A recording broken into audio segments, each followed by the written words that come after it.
Good evening, welcome to my channel. My name is David Okun. I've been talking about the cost of living, and the cost of living is caused by poverty. Poverty is caused by the economic system of capitalism, failure of public policy, public sector, and public services.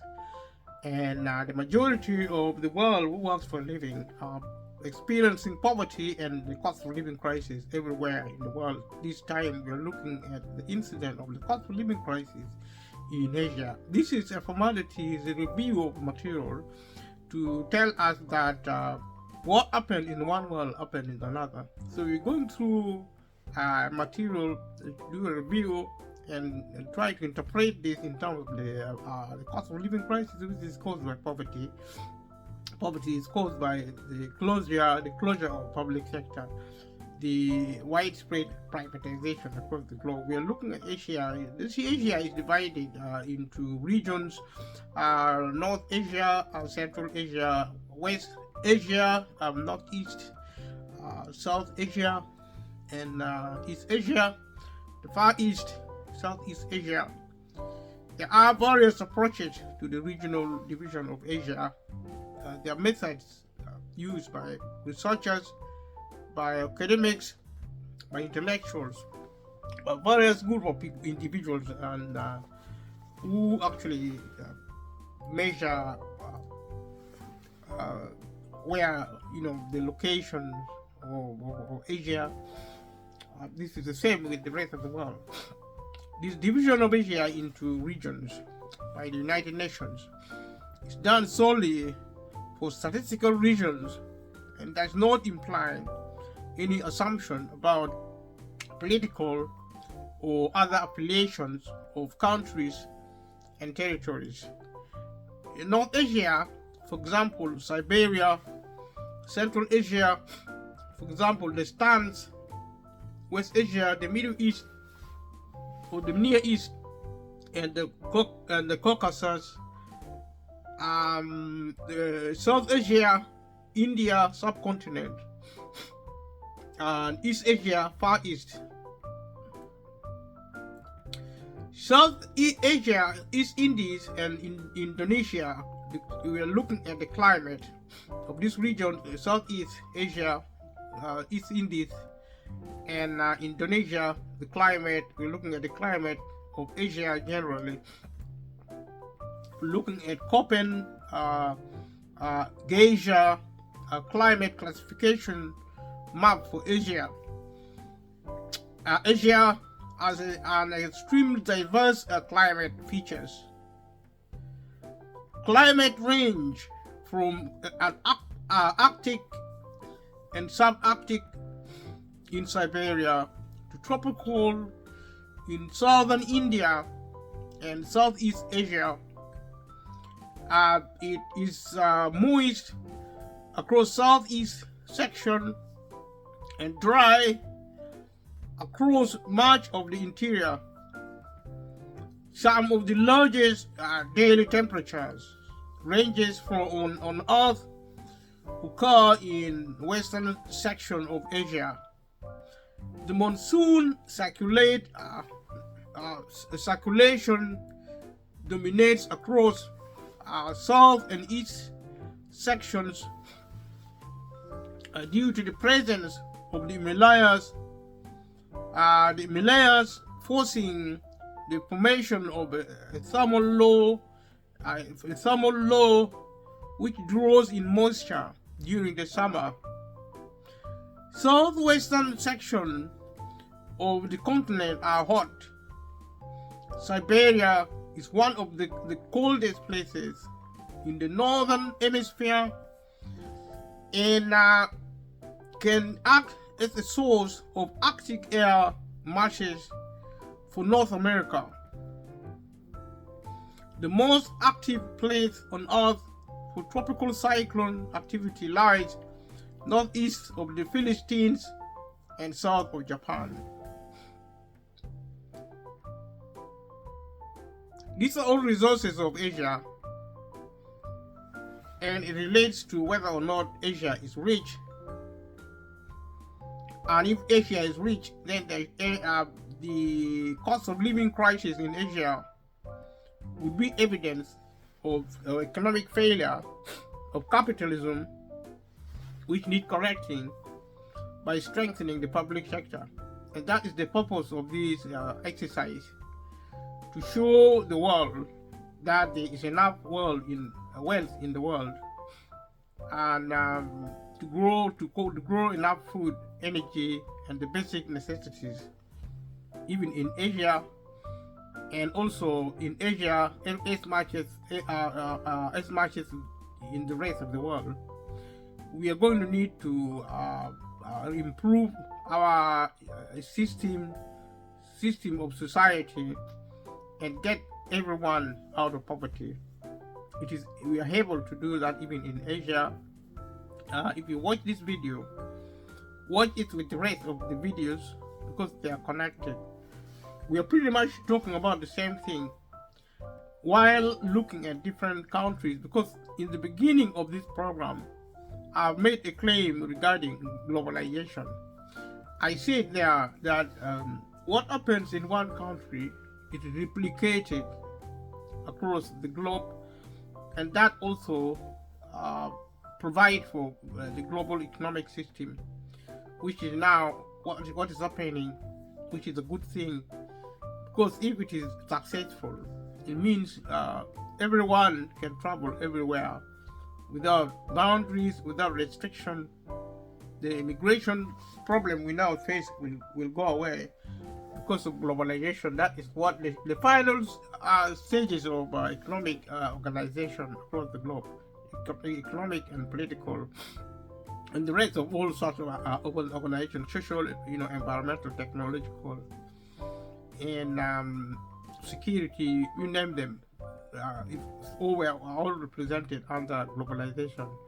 And so that's why I'm going through these continents of the world. I may not go through all the continents straight away. I'm just providing an overview to show that nobody in the world should be. My primary purpose is to tell the world that nobody in the world should be poor.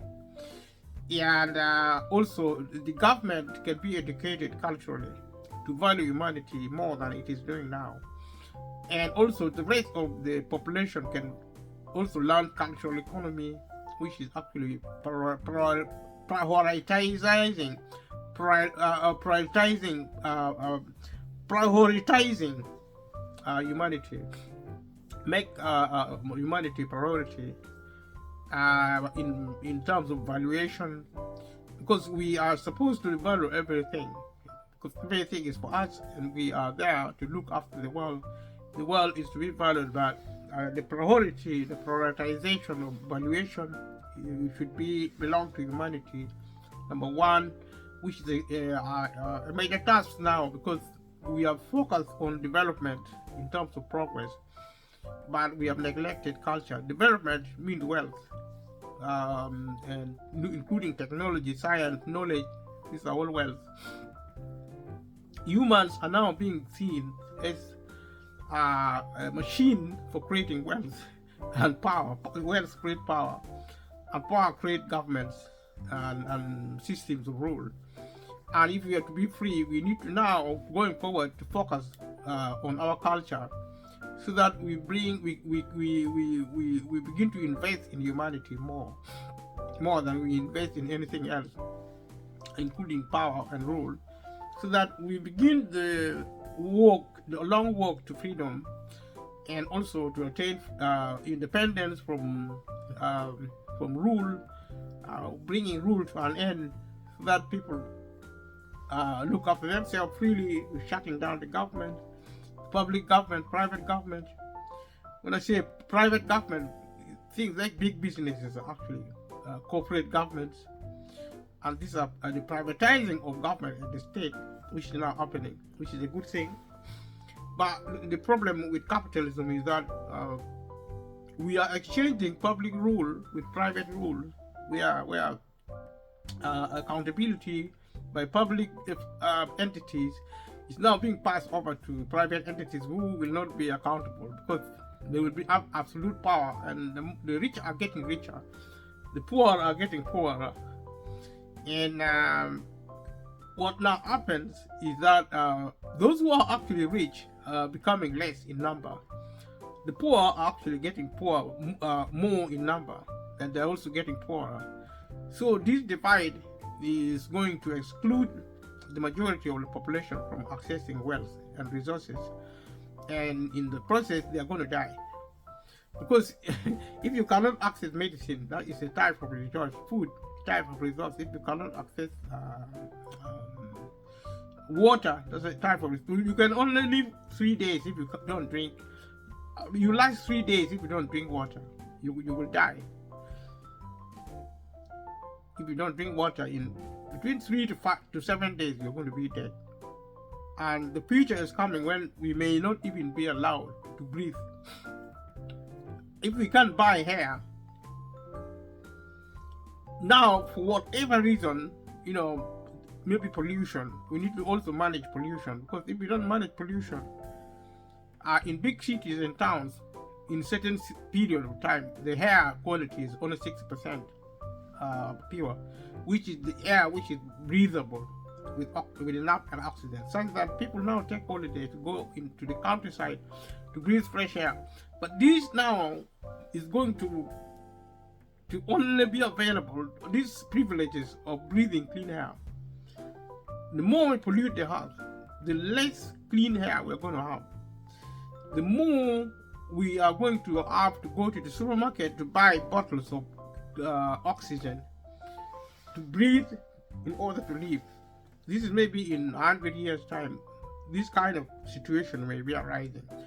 This generation may not experience it, but the future generation may,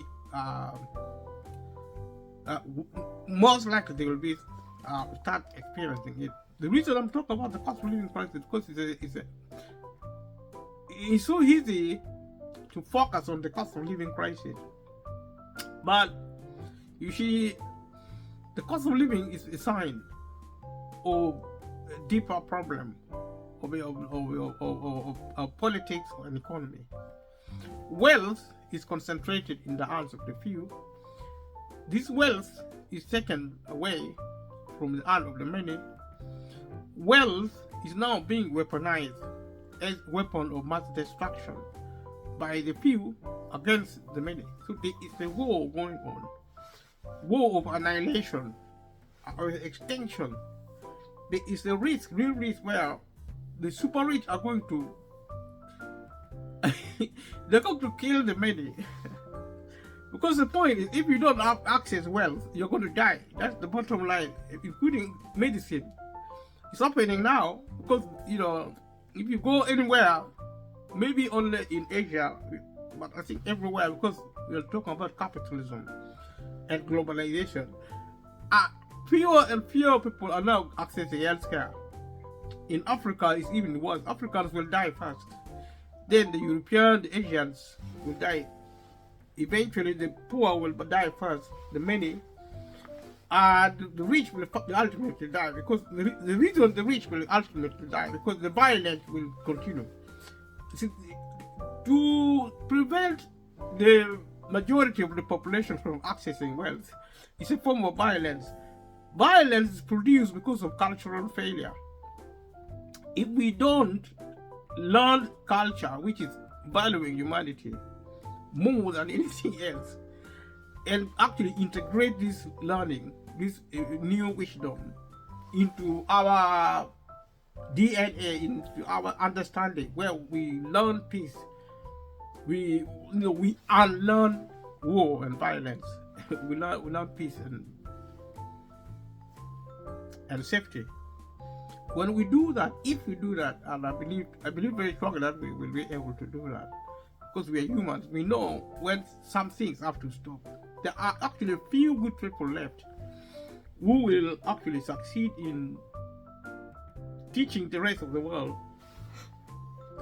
When I say somebody is good, I mean they understand the priority. They understand the idea of culture, that humanity comes first, should come first. That is the answer to cultural deficiency we now have in terms of progress, because I already classified progress into dimension: progress, development, and culture. We have succeeded in terms of development, but unfortunately we have neglected the culture, which is humanity. The humanitarian aspect of life has been denied, neglected.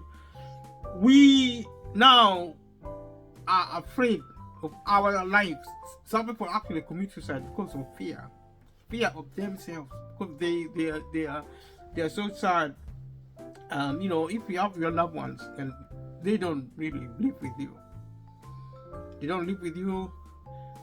They live with their friends, and they're, some of them are actually abused. Some of them are actually abusers. Some of them are killed or harmed in some way, or destroyed in some way. And this is on the increase at a micro level, if you like, in individual, family, in communities. But there is also a macro dimension to it, like the war in Israel, Ukraine, Niger, in other parts of the world, where government fight governments. The war in Israel, government is fighting government, and this is proof that our culture is broken. That we have to lie, politicians have to lie, individuals have to lie, families, everybody have to lie to cover up some offense, because otherwise we can no longer survive. We have actually offended humanity. Even children are beginning to learn to lie. They probably will be learning to lie from the womb because they are probably, because these things are learned, and we can also unlearn it. We learned to be offenders by neglecting humanity, because see, the primacy of offense is actually offense against humanity. And when we offend other creatures, and the law of the lands actually accuses us, reprimand us for maybe abusing dogs, cats, it is because of us, because these things are there to help us. We protect property, like theft or robbery. We set laws to protect property. These things are there to support our lives. If it is destroyed, or is mismanaged, we are going to suffer. We could even die. So that provides a kind of logic to how our world is conducted, and I'm privileged to share these concepts, these ideas with you. If you're there, subscribe to my channel to support it, and share with family and friends so that people begin to learn. I know I'm working on my channel. It's taken longer than I expected in terms of editing, making it more interesting, because in as much as we want to access information and knowledge, we also need a bit of entertainment. It is our human nature. We value entertainment now more than information and knowledge, which is a good thing, because we like play more than work. Work is good, but we are also turning play into work. If you play music, if you're a sportsman, different sports are supposed to be play. Dancing is play, but we are turning it into industry because we are focused. We are so efficient when it comes to development. Invite us as humanity to also use the same efficiency in developing the culture, which is valuing humanity more than even wealth, more than any aspect of development. Well, our culture, which is actually humanity, culture is about humanity, valuing our culture more than development. Development is actually things like machines, wealth, money. These are developmental factors in terms of progress. So we do that to our credit, and I'm optimistic. Right now we look really desperate. it seems like we are losing the battle. But I have hope, because if as much as we can learn one thing, we can unlearn it and also learn another. We don't need to unlearn our capacity to do development, because we need that. But what we need now is to slow down and pay more attention to humanity, valuing humanity. If we do that, then we are going to start solving issues like the cost of living crisis, which is created by our cultural failure. Fundamentally, our cultural failure affecting our economic system is actually our economies and wealth are actually the fundamentals of our development. It is being impacted now.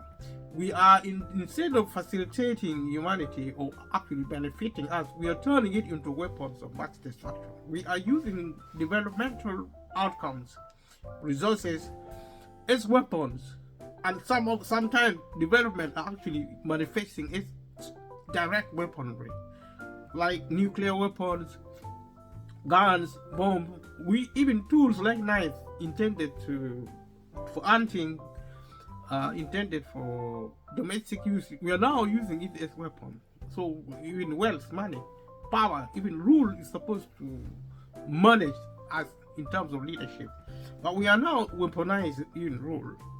We have turned it into an instrument of slavery, an instrument of oppression. This has gone on for decades. And if you watch all my videos, all these things are being repeated. In Asia, Africa, Europe, America, all the continents of the world, the same things involving humans is happening. Violence. There is we do everything. We have a desire for peace. Unfortunately, we are losing track, because you see, life is about balance. It's about 50-50. We are doing development, all right, but we are neglecting culture. We need to bring into play this equilibrium between the balance between development and culture, so that we can actually begin the process of real peace. Peace is a very powerful instrument when we learn the method, peaceful method. It solves almost all the humanitarian problems. All our resources are going to be used more efficiently, even technology, engineering, science. We are going to actually develop a faster pace, and everything we produce in a peaceful environment is going to be beneficial. The opposite appears now to be the case, where we have lost track of our culture. We are focusing on wealth, money, everywhere. Even children learning to speak, they learn to pronounce the word money first. If you give them money, they appear to have learned proper about it, even when in the womb. They want money. They don't want their mom. They don't want their siblings. They want money, and they know the shops they want to buy, which is a good thing. It's a good skill. But you see, by way of balancing, we should actually be focusing more on human value, other than monetary value. Even medicine is not more valuable than human being, because human being is born healthy. Medicine, including food, hair, water, and actual, medicine as we understand it. All these are to support life, but life is self-supporting. You're born. You don't even know how you live every day. Our existential argument is health and the survivability. Even scientists recently have said that aging is actually, we are not designed to age as a human being. We are not supposed to grow old. Aging is actually the number one killer of a human being, which means if we can slow aging down, if we can stop or even reverse aging, then we are going to cut death by about 90%. People won't die. They will live forever. If we can stop or even reverse it, then we're going to probably prevent aging in the first place by about 80 to 90%. People won't die. Most people will stay alive. And as we improve, medical technology, health technology, to actually eradicate even death, people don't die. If you die, you can, like you watch in the movies, you can be regenerated. So regenerative health is a reality. It's not yet there now, but is in terms of projection into what will happen in terms of development. It's a reality. So the future is bright in that sense. We have every reason to be optimistic, because regeneration means bringing even people who have died back into life. And there is information. If you know, leave me a comment. Maybe if I can find it, I can share it with you here, which says scientific information.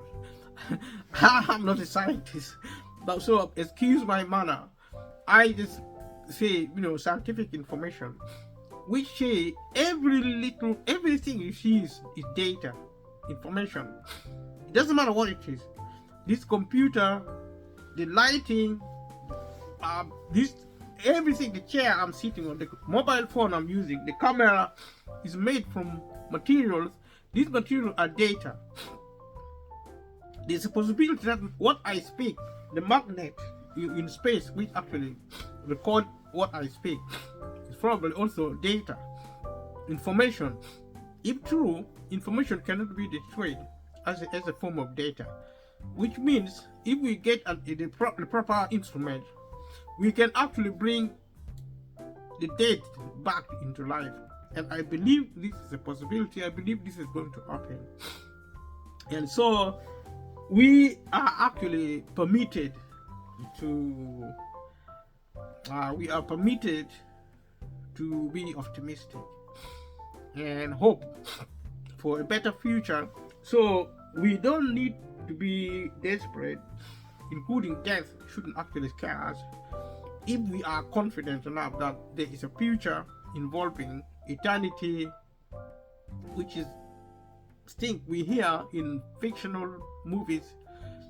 To me, these things are possible because the way we function, we are very capable as humanity. We are very capable of doing almost everything, and this is what we hope to do.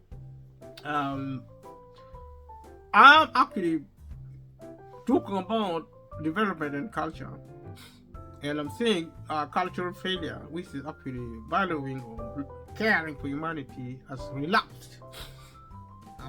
This is development has flourished at the expense of humanity, at the expense of life, and so this is what I am trying to explain. And currently we are looking at the climate change in South Asia, climate change in Southeast Asia, climate change in Central Asia, climate change in East Asia, climate change in North Asia, and all these information are actually categorized, and Asia is really interesting. Climate change is having major impacts on many countries in the continent. A survey carried out in 2010 by Global Risk Analysis firm Maplecroft identified 16 countries that are extremely vulnerable to climate change. Each nation's vulnerability was calculated using 42 socio-economic and environmental indicators, which identified the likely climate change impacts during the next 30 years. The Asian countries of Bangladesh, India, the Philippines, Vietnam, Thailand, Pakistan, China, and Sri Lanka were among the 16 countries facing extreme risk from climate change. Some shifts are already occurring. For example, in tropical parts of India, the semi and climate with the semi and with the semi and climate, with the semi-arid climate, the temperature increased by 0.4% between 1901 and 2003. A 2013 study by the International Crops Research Institute for the semi-arid tropics, ICAT, aim to find science-based poor approaches and techniques that would enable Asia's agricultural systems to cope with climate change while benefiting poor and vulnerable farmers. Aridity means dry, extremely dry, almost deserted, like in desert. If it is semi, it means semi-deserted. It's very dry, but it's not really a desert. Yeah, it's a step away from becoming a desert. The study's recommendations range from improving the use of climate information in local planning and strengthening weather-based agro-advisory services to stimulating diversification of rural household incomes and improving and providing incentives to farmers to adopt natural resources conservation measures to enhance forest cover, replenish groundwater, and use renewable energy. So the 10 countries of the Association of Southeast Asia Nations, ASEAN nation, Brunei, Cambodia, Indonesia, Laos, Malaysia, Myanmar, the Philippines, Singapore, Thailand, Vietnam are among the most vulnerable to the effects of climate change in the world. However, ASEAN's climate mitigation efforts are not commensurate with the climate threats and the risks it faces. Looking at the economy of Asia, listing of Asian countries by GDP, listing of countries in Asia Pacific by GDP nominal, and also listing of Asian and Pacific countries by GDP, PPP. Singapore.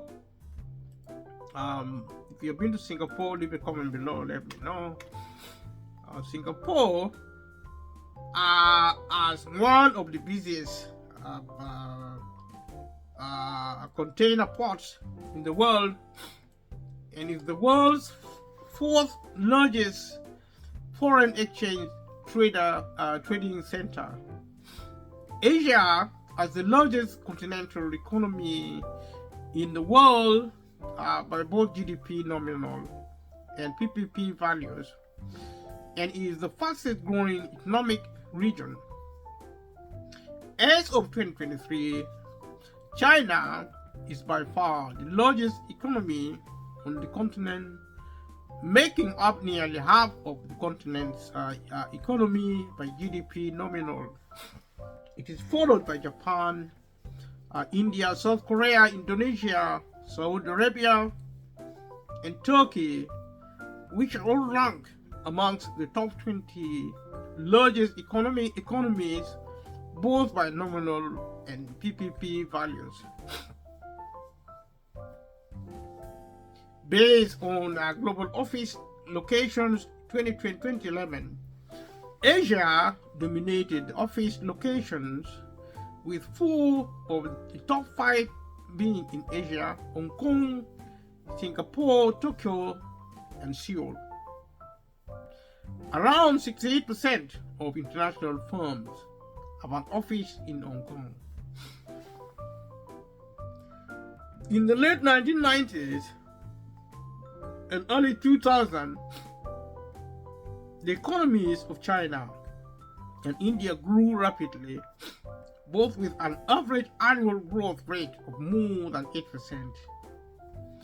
Other recent very high growth rate nations in Asia include Israel, Malaysia, Indonesia, Bangladesh, Thailand, Vietnam. In Thailand, Vietnam, Vietnam, and the Philippines, and mineral-rich nations such as Kazakhstan, Turkmenistan, Iran, Brunei, the United Arab Emirates, Qatar, Kuwait, Saudi Arabia, Bahrain, and Oman. These are all Asian countries.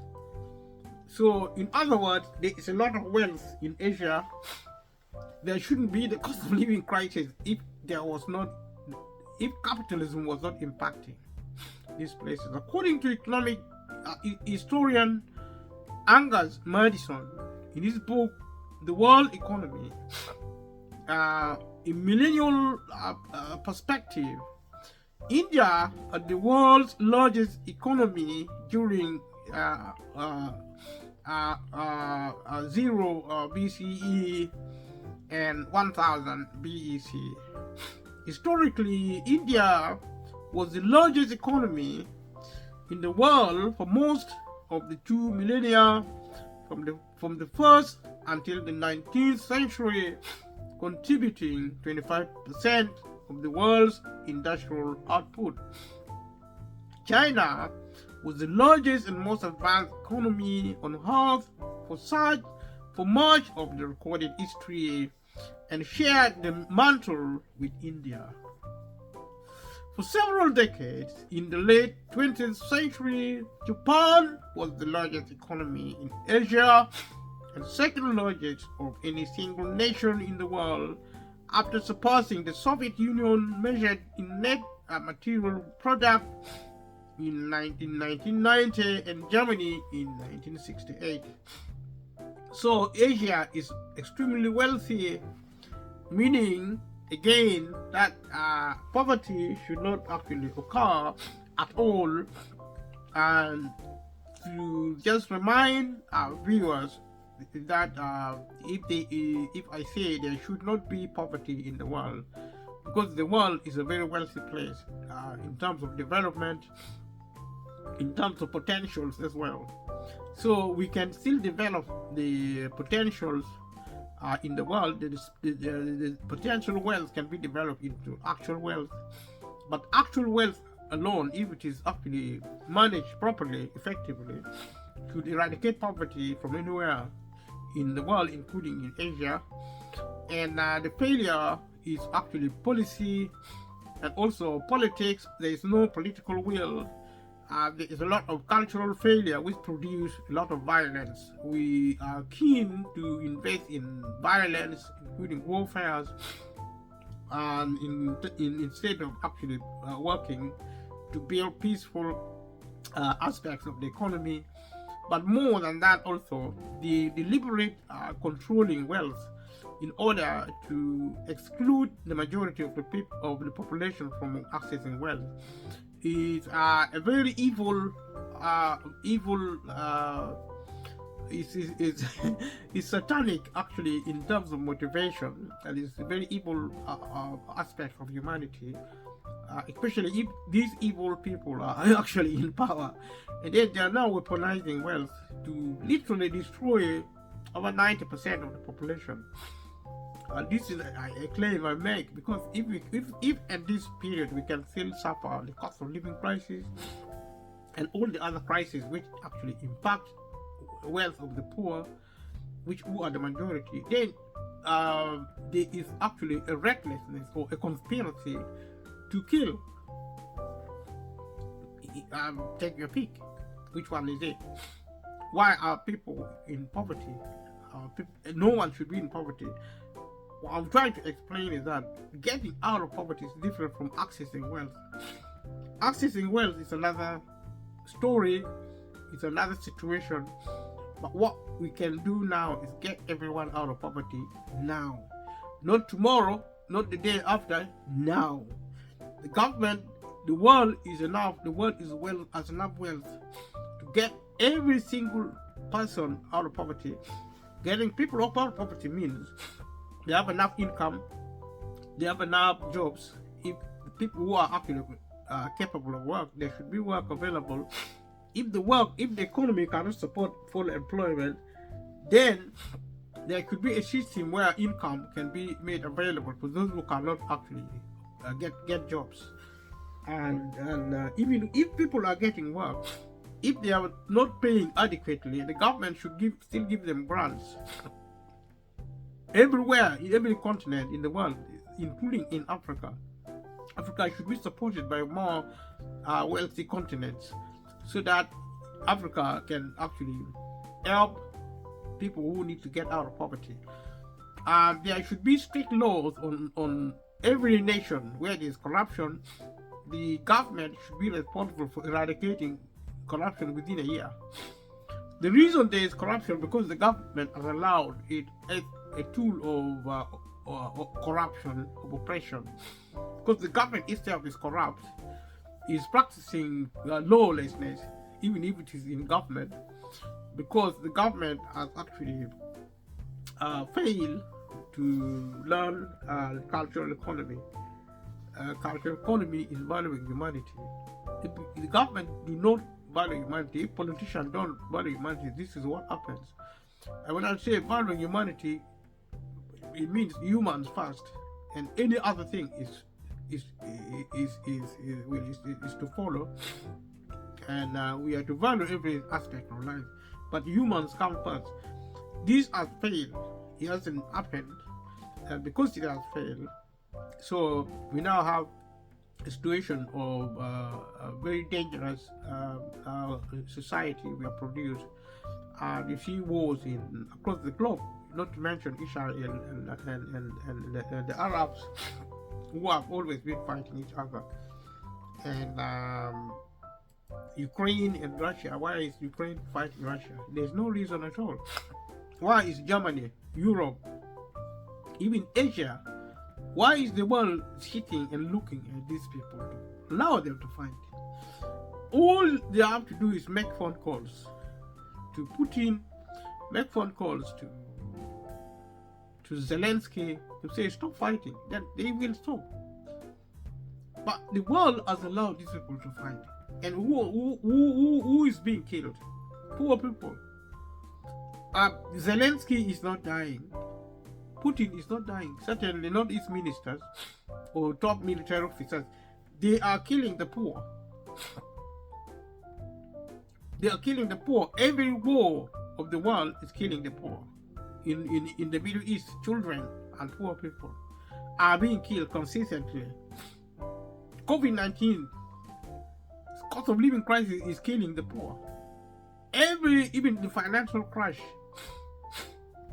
Every time there is war, there is economic or social changes, the poor dies.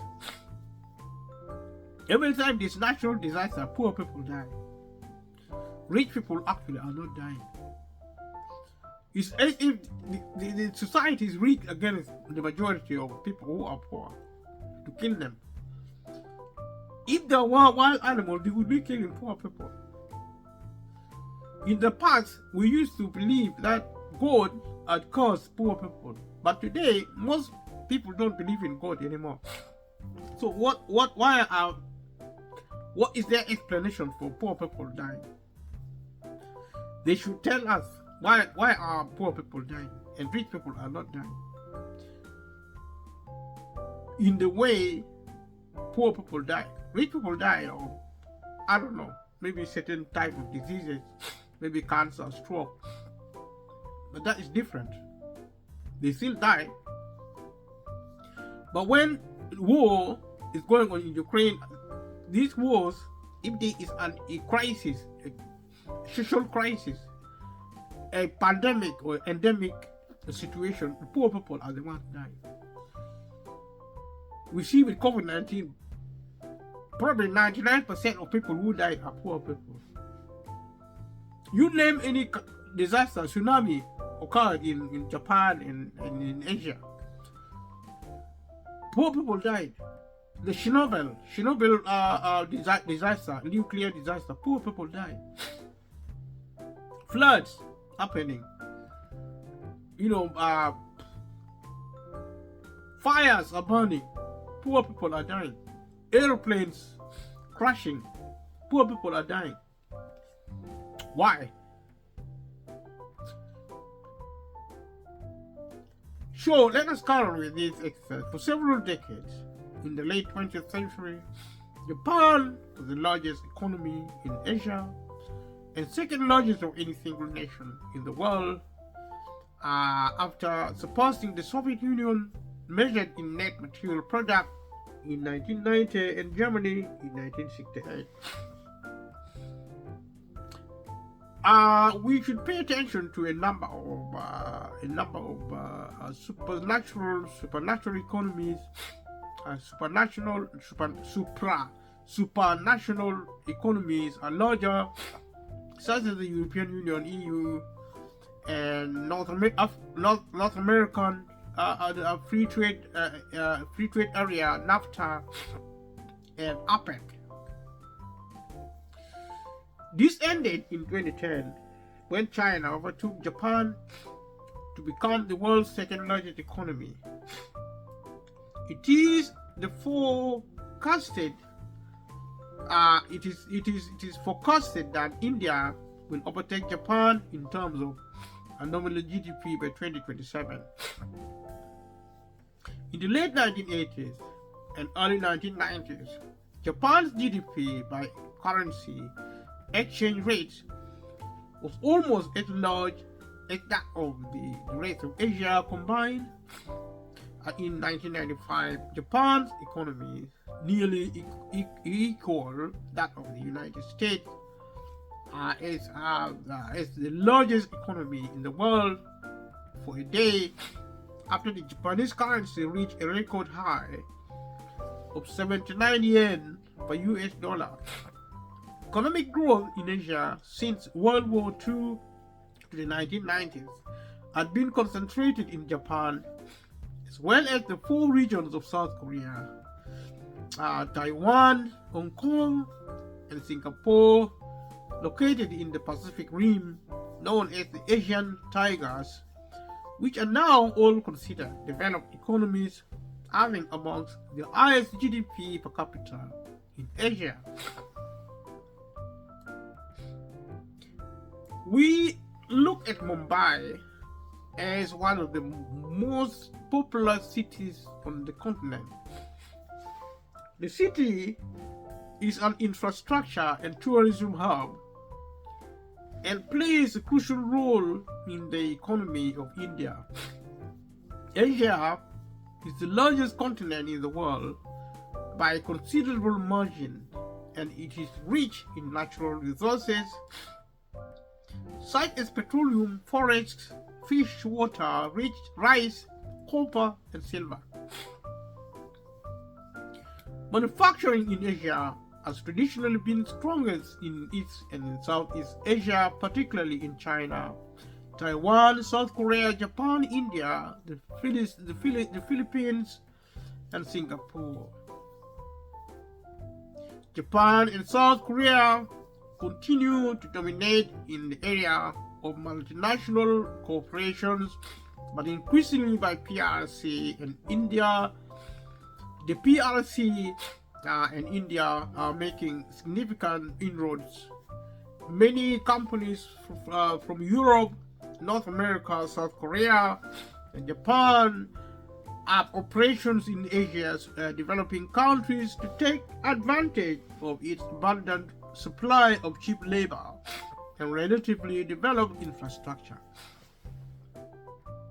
According to Citigroup, in 2011, the 9 of 11 global growth generators countries came from Asia, driven by population and income growth. They are Bangladesh, China, India, Indonesia, Iraq, Mongolia, the Philippines, Sri Lanka, and Vietnam. Asia has three main financial centers: Hong Kong, Tokyo, and Singapore. Call centers and business process outsourcing BPOs are becoming major employers in India and the Philippines due to the availability due to the availability of a large pool of highly skilled English-speaking workers. So we are talking of globalization, we talk of English as a cultural vehicle, an economic vehicle as well.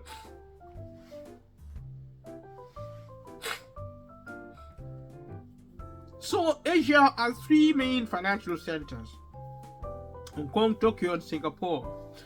Call centers and business processes, outsourcing, PBOs are becoming major employers in India and the Philippines due to the availability of a large pool of highly skilled English-speaking workers.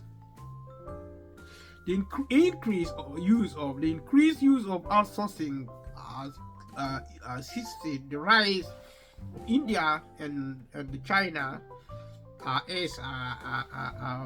of India and China as financial centers. Due to its large, extremely competitive information technology industry, India has become a major hub for outsourcing. Trade between Asia and countries, trade between Asian countries and countries on other continents is largely carried out by the sea routes that are important for Asia. Individual main routes have emerged from this.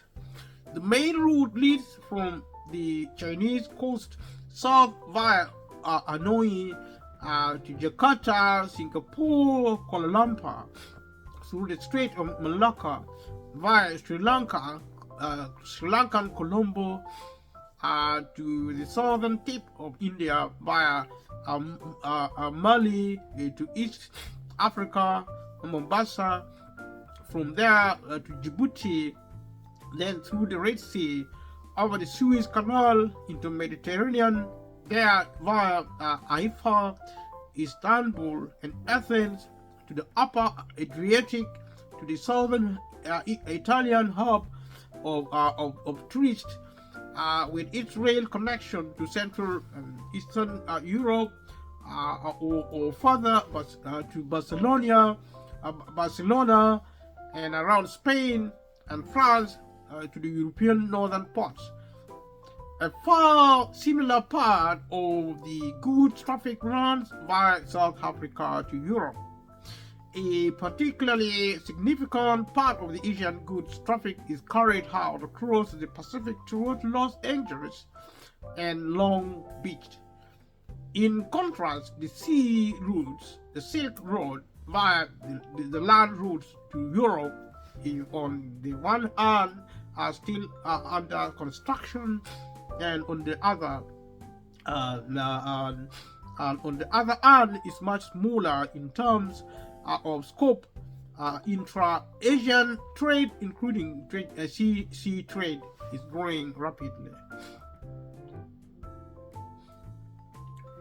In 2010, Asia had 3.3 million millionaires, people with net worth of over $1 million, excluding their homes, slightly below North America, with 3.4 million millionaires. Last year, Asia had toppled Europe. Citigroup, in the Wealth Report 2012, stated that Asian center millionaire overtook North America's wealth for the first time as the world's economic center of gravity continued moving east. At the end of 2011, there were 18,000 Asian people, mainly in Southeast Asia, China, and Japan, who have at least $100 million in disposable assets, with North America, while North America with 17,000 people, and Western Europe with 14,000 people. So we talk about wealth in the hands of the few and away from the hand of many, which is what is creating the cost of living crisis, because poverty still exists and there should be a rebalancing of this. So we are looking through how wealth behaves in different countries. Look at tourism in Asia and see how tourism functions in Asia.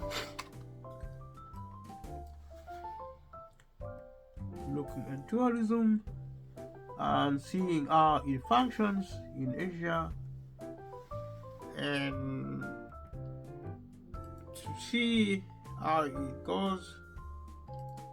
Comment below if you have been to Asia before, what you have gone there to do.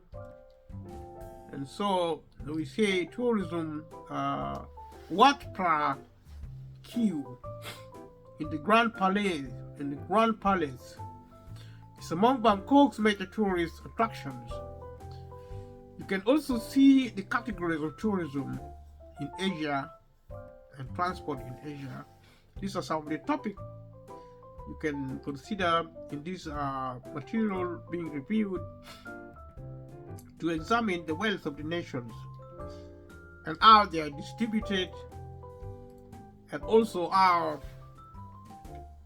those who have more than enough or more than they need, significantly more, and those who have not, the majority, having less and less access to wealth.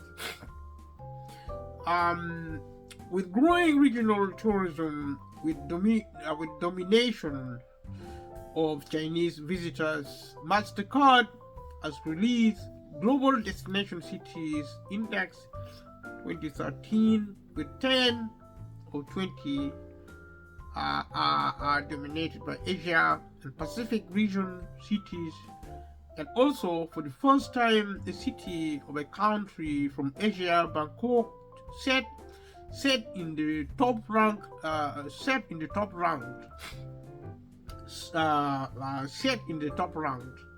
with 15.98 million international visitors. We talk about tourism in Asia. If you've been a tourist in Asia, leave a comment below. Let us hear what your experience was in Asia as a tourist, looking at demography, and how people look like in terms of composition, who is where, how they live, demography, ages, and so forth. Linking this material with the factor including that of cost of living crisis. Now we're going to look for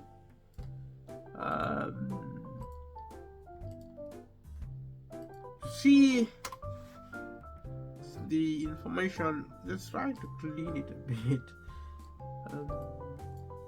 Scattered all over the place. This is the figure of 2021 provided by the 2022 revision of the World Population Prospects.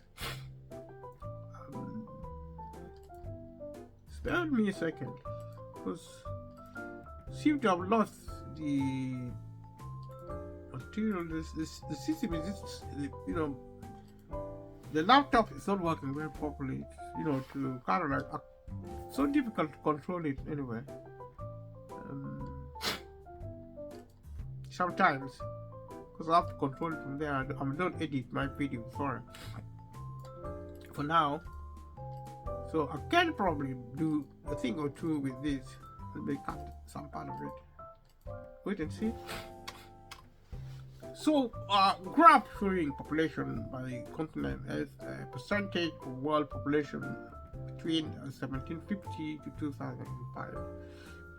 Is Asia had by far the strongest overall Human Development Index, the HDI, improvement of any region in the world, nearly doubling average HDI attainment over the past 40 years. According to the report's analysis of health, education, and income data, China, the second highest achiever in the world in terms of HDI improvement since 1970, is the only country on the top 10 movers list due to income rather than health and education achievements. Its per capita income increase a stunning 21-fold over the last 4 decades, also lifting hundreds of millions out of income poverty. As such, so look at these dynamics.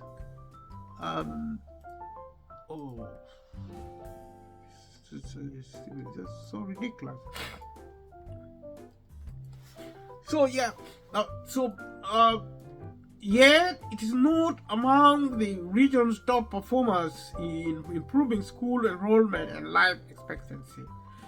Nepal, a South Asian country, emerges as one of the world's fastest movers since 1970s, mainly due to health and education achievements. Its present life expectancy is 25 years longer than in 1970s. More than 4 of every 5 children of school age in Nepal now attend primary school, compared to just 1 in 5 40 years ago. Hong Kong ranked highest among the countries grouped in the HDI number 7 in the world, which is in the very high human development category, followed by Singapore 9, Japan 19, and South Korea 22. Afghanistan 155 ranked the lowest among Asian countries out of 169 countries. Assessed languages.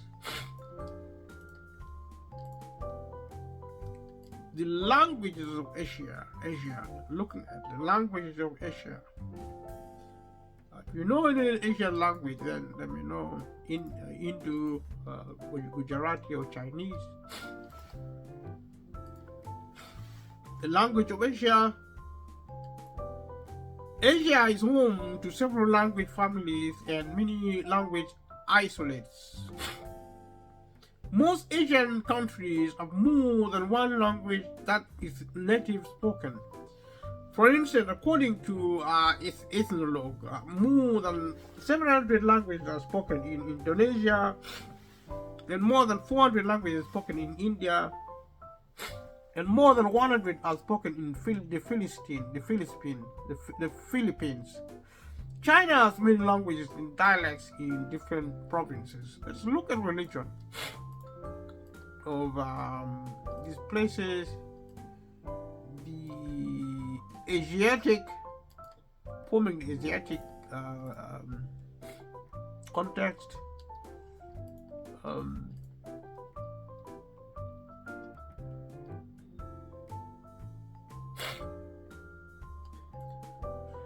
Many of the world's major religions have their origins in Asia, including the 5 most practiced in the world, excluding irreligion. Irreligion means people who are not religious, which are Christianity, Islam, Hinduism, Chinese folk religion classified as Confucianism and Taoism, and Buddhism respectively. Asian mythology is complex and diverse. The story of the Great Flood, for example, as presented to Jews in the Hebrew Bible in the narrative of Noah, and later to Christians in the Old Testament, and to Muslims in the Quran, is earliest found in Mesopotamian mythology, in the Yuma Elites and epic of Gilgamesh. So Hindu mythology similarly tells about an avatar of Vishnu in the form of a fish who warned Manu of a terrible flood. Ancient Chinese mythology also tells of a great flood spanning generations, one that required the combined efforts of emperors and divinities to control. Abrahamic Christianity in Asia and Islam in Asia, the Western Wall and the Dome of the Rock, Jerusalem, the Church of the Nativity in Bethlehem, are pilgrims in the annual Hajj at the Kaaba in Mecca. The Abrahamic religion, including Judaism, Christianity, Islam, Druze the faith, the Baal faith originated in West Asia. Judaism, the oldest of the Abrahamic faith, is practiced primarily in Israel, the indigenous homeland and historical birthplace of the Hebrew nation, which today consists both of those Jews who remain in the Middle East and those who return from diaspora in Europe, North America, and other regions, though various diaspora communities persist worldwide. Jews are the predominant ethnic group in Israel, 75.6%, and predominant ethnic group in Israel, numbering at about 6.1 million, though the level of adherence to Jewish religion varies. Outside of Israel, there are small ancient Jewish communities in Turkey, 17,400, Azerbaijan, in Azerbaijan, 9,100, Iran, 8,756, India, 5,000, and Uzbekistan, 4,000, among many other places. In total, there are 14.4 to 17.5 for 5 million in 2016 estimation. Jews alive in the world today, making them one of the smallest Asian minorities at roughly 0.6 to 0.4% of the total population of the continent.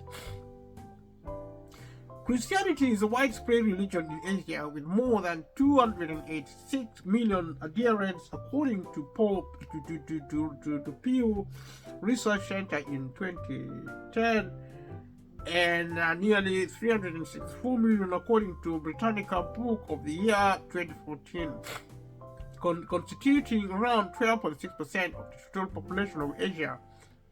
In the Philippines and East Timor, Roman Catholicism is the predominant religion. It was introduced by the Spaniards and the Portuguese respectively. In Armenia and Georgia, Eastern Orthodoxy is the predominant religion. In the Middle East, such as in the Levant, Anatolia, and Fars, Syriac Christianity, Church of the East, and the Oriental Orthodoxy are prevalent minority denomination, which are both Eastern Christian sects, mainly adhered to Assyrian people or the Syriac Christians. Vibrant ideologies, indigenous minorities in West Asia are adhering to the Eastern Catholic churches and Eastern Orthodoxy. St. Thomas Christians in India trace their origin to the evangelistic activity of Thomas the Apostle in the 1st century. Significant Christian communities are also found in Central Asia, South Asia, Southeast Asia, and East Asia. Islam, which originated in the Hijaz, located in modern-day Saudi Arabia, is the second largest and most widely spread religion in Asia, with at least 1 billion Muslims, constituting around 23.8% of the total population of Asia, with 12.7% of the world Muslim population. The country currently with the largest Muslim population in the world is Indonesia, followed by Pakistan, 11.5%, India, 10%, Bangladesh, Iran, and Turkey. Mecca, Medina, and Jerusalem are the 3 oldest cities for Islam in all of the world. The Hajj and Umrah attract large numbers of Muslim devotees from all over the world to Mecca and Medina. Iran is the largest Shia country. The Druze faith, or Druzism,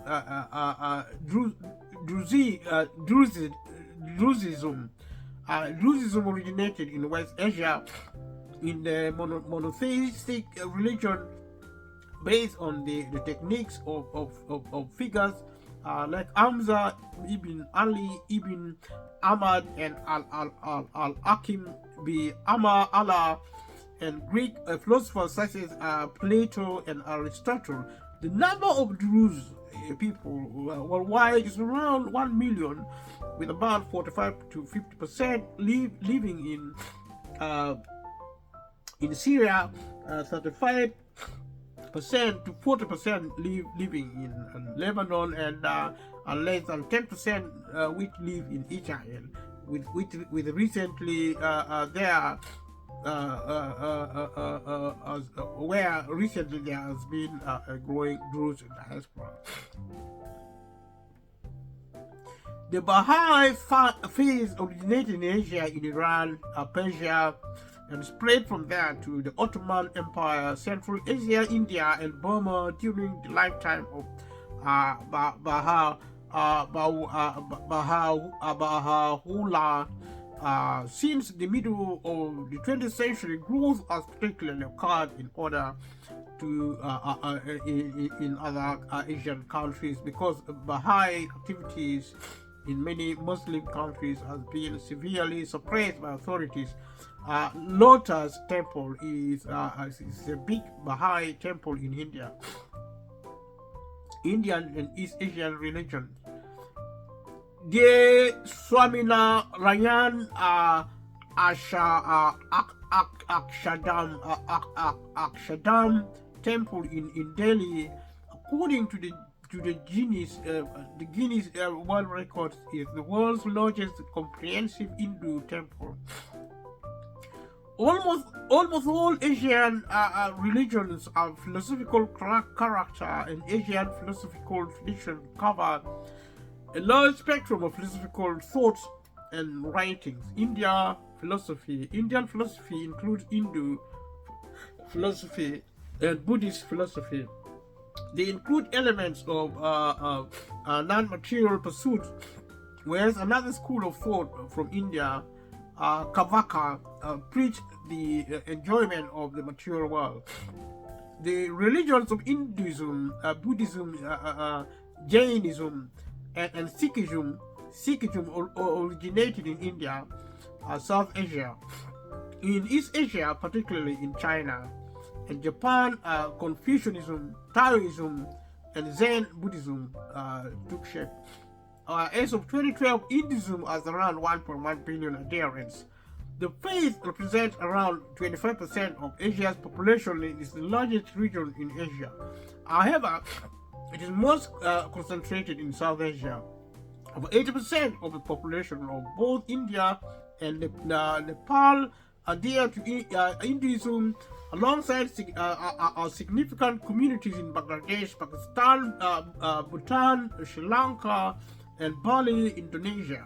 Many overseas Indians in countries such as Burma, Singapore, and Malaysia also adhere to Hinduism. The Hindu Buddhist temple of Angkor Wat in Cambodia, the largest religious monument in the world. Buddhism has a great following in mainland Southeast East Asia and East Asia. Buddhism is the religion of the majority of the population of Cambodia, 96%, Thailand, 95%, Burma, 80 to 89%, Japan, 36 to 96%, Bhutan, 75%. So you're looking at 84% for Sri Lanka, 7%, Laos, 60 to 67%, and Mongolia, 53 to 96%. Taiwan, 35 to 90%, South Korea, 23 to 58%, Malaysia, 19 to 21%, Nepal, 9 to 11%, Vietnam, 10 to 75%, China, 20 to 50%, North Korea, 2 to 14%, and the small communities in India and Bangladesh. The communist governed countries of China, Vietnam, and North Korea are officially atheists. Thus, the number of Buddhists and other religious adherents may be underreported. Judaism is found mainly in India and in overseas Indian communities such as the United States and Malaysia. Sikhism is found in northern India and amongst overseas Indian communities in other parts of Asia, especially Southeast Asia. Confucianism is found predominantly in mainland China, South Korea, Taiwan, and in overseas Chinese population. Taoism is found mainly in mainland China, Taiwan, Malaysia, in Singapore. In many Chinese communities, Taoism is easily syncretized with Mahayana Buddhism. Thus, exact religious statistics are difficult to obtain and may be understated or overstated. Japanese wedding at the Meiji Shrine, Hindu festival celebrated by Singapore Tamil community, Bar Mitzvah at the Western Wall of Jerusalem, got the Catholicism, different denominations, Catholic representation of the Black Nazarene in Manila. There are so many religions, Druze dignitaries celebrating the Ziyarat al-Nabi Shuyab festival at the tomb of the Prophet of 18. Christian Americans, Armenians praying at the Echmaidin Cathedral in Vakashapat. Muslim men praying at the Ortaköy Mosque in Istanbul. The Buddhist monks performing traditional sun mandala made from colored sun. Modern conflicts.